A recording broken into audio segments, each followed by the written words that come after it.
Gripping the pavement is only half the reason for this game's name, because this boss rush on a bike attempts to differentiate itself not only with its vehicle-based movement, but also with a grappling hook. At times, the concept does come together, crafting scenarios that force you to weave your movement-based offense in between challenging bouts of bullet helling. But too frequently, the grappling hook undermines your sense of speed and control, resetting your position and velocity unpredictably in ways that prevent you from feeling like it's a truly masterable system. Couple that with long, checkpointless dodging sequences that backload their difficulty, and drawn out annoying side quests that are tests of patience more than they are tests of skill, and you get a game that feels padded even at 5 hours long. You're becoming the person you hated. The very premise of a boss rush video game is usually the promise of two distinct but related concepts: a lean, simple style that cuts out all but the most intense and challenging moments, and a tough but fair gameplay system that makes overcoming those moments accomplishing. Gripper floats near these ideals but fails to grip them wholeheartedly, and that can be most acutely felt by a movement in combat that just doesn't feel very good. To be fair, being on a futuristic bike in a bullet hell environment is more than just a cool cyberpunky visual flourish, because vehicles introduce wide turning angles, and wide turning angles change your relationship with walls and obstacles dramatically. It puts you in a position where you need to think not only about where you are, but where you're going, coupling the traditional bullet hell concern of positioning with an added layer of velocity. You can't reverse, and you can't just move a little to the left or a little to the right. You have to be deliberate, and if there's any reason to play Gripper, it's because you find this idea appealing. The game's best moments are when you find yourself in a tight corner and manage to barely eke out unscathed thanks to a clutch donut turn. But that hook is frequently at odds with the literal hook, the gripping claw appendage that lets you latch onto enemy limbs and rip them off by driving in the opposite direction. Most of the time it feels like you're being pulled by your opponents rather than the other way around, because one of the grappling hook's primary behaviors is to kind of ignore your current speed and position and just readjust you to be in a good hooking angle.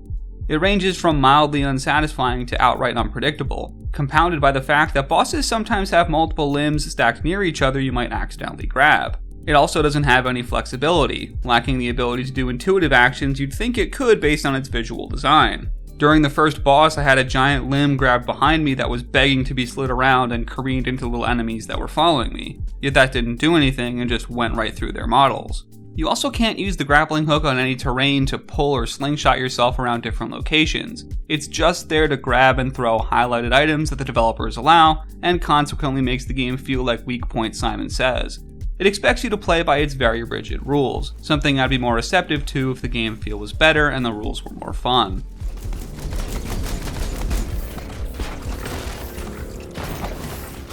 Despite being a boss fight focused game at its heart, there is another gameplay system that runs parallel to all the fighting. The path to each boss is a 2 to 3 minute ride through a tunnel shaped obstacle course, importantly one that uses an entirely different movement system than the fighting. It's an important distinction because it means there's no transferable skills between your combat driving and your tunnel driving, largely because the tunnel driving isn't much in the way of driving at all. You just move left to right to dodge obstacles that come into frame way too late for you to reasonably respond to them, making it less of a challenge of skill and reaction, and more of a challenge in rote memorization. It also completely lacks use of your grappling hook in any meaningful way, and the few other upgrades you collect from killing bosses like jumping, shielding, and boosting are kind of inelegantly folded into the tunnel sequences as quick time events rather than being new tools to play with.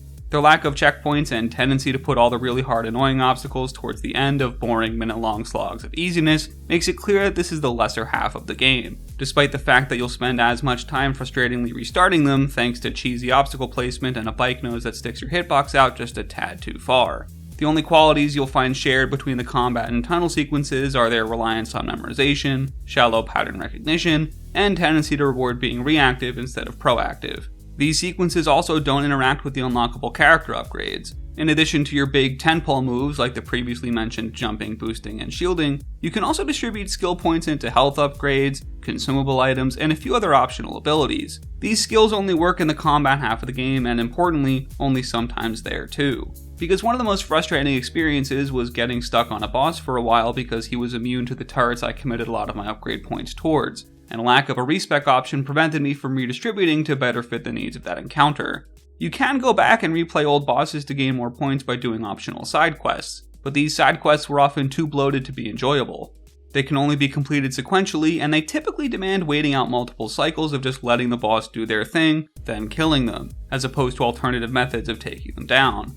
Gripper exhibits moments that give merit to its underlying boss rush on a bike gameplay system. The mechanics of driving and the relationship they have with bullet hell navigation are more than just superficial visual qualities, but integral mechanics that inform how you handle your positioning. But with a janky and unrealized core grappling system, a tacked-on skill upgrading tree, and an entire secondary gameplay type whose existence betrays the game's very boss rush premise, it's hard to recommend.